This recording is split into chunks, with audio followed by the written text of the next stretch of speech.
Assalomu alaykum onlayn reklama a'zolari. Sizlar bilan g'aybona yana bir bora uchrashib turganimdan nihoyatda xursandman. Bugungi temamiz zo'b kasalliklari, ichki zo'b, tashqi zo'b haqida suhbatlashamiz.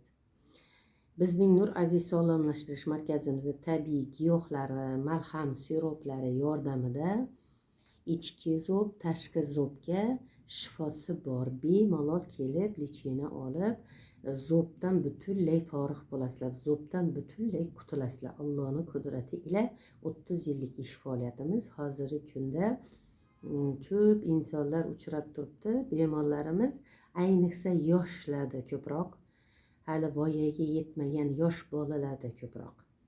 Qizlarda, bolalarda ham bor, qizlarda ham bor.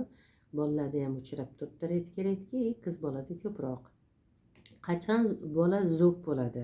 Nimaga yosh bolalar zo'b bo'ladi? Ona qonida bola shakllanayotgan paytida ona siqilgan bo'lib, zo'b paydo bo'lgan bo'lsa, bola ona qonida shakllanayotgan paytida o'tib qoladi.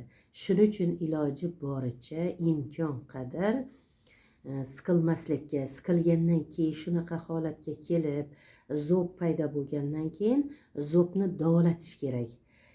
Ichki zo'bni ham, tashqi zo'bni ham bizning Nur Aziz sog'lomlashtirish markazimizda tabiiy giyohlari, malham, siroplari yordamida shifosi bor. Sog'lom bo'ladi. Qayta davolanishga, qayta jarrohlik yo'li qo'llashga umuman hojat yo'q. Tabiiy giyohlar yordamida bez operatsiya sog'lom bo'ladi, zo'b yo'q bo'lib sog'lom bo'ladi va bolalaringizda o'tgan bo'lsa ham ularga ham bemalol giyohlarimizdan olib ichirib zo'blarini yo'q qilishingiz mumkin. Bu zo'b kasali hammamiz bilamiz. Ichki zo'b, tashqi zo'b deydi, ikki xil turga bo'linadi va qaysisi bo'lsa ham tabiiy giyohlar yordamida joyida tomiri bilan ko'rib yo'q bo'ladi. Bu asabdan bo'ladi ko'proq. Hammamiz bilamiz, asab natijasida zo'b paydo bo'ladi. Shuning uchun iloji bo'lsa imkon qadar shu asablarimizni tinchlantiradigan ishlarni qilishimiz kerak. Hozirgi kunda asabiylashmaydigan insonni o'zi yo'q. Hattoki bolalar tug'iliboq asabiy bo'lib tug'ilyapti. Shunaqa holatlarda ham ko'p bemorlar bizga murojaat qilib turibdi.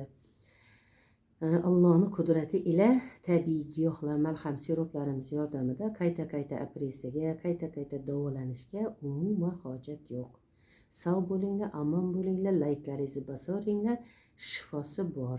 Bemalol kelib, lichina olib, zo'bdan butunlay qutulishingiz mumkin. Layklaringizni bosaveringlar. Qanchalik layk bosinglar, shunchalik savobga ega bo'lasizlar. Sog' bo'linglar, omon bo'linglar, hech ham kasal bo'lmanglar.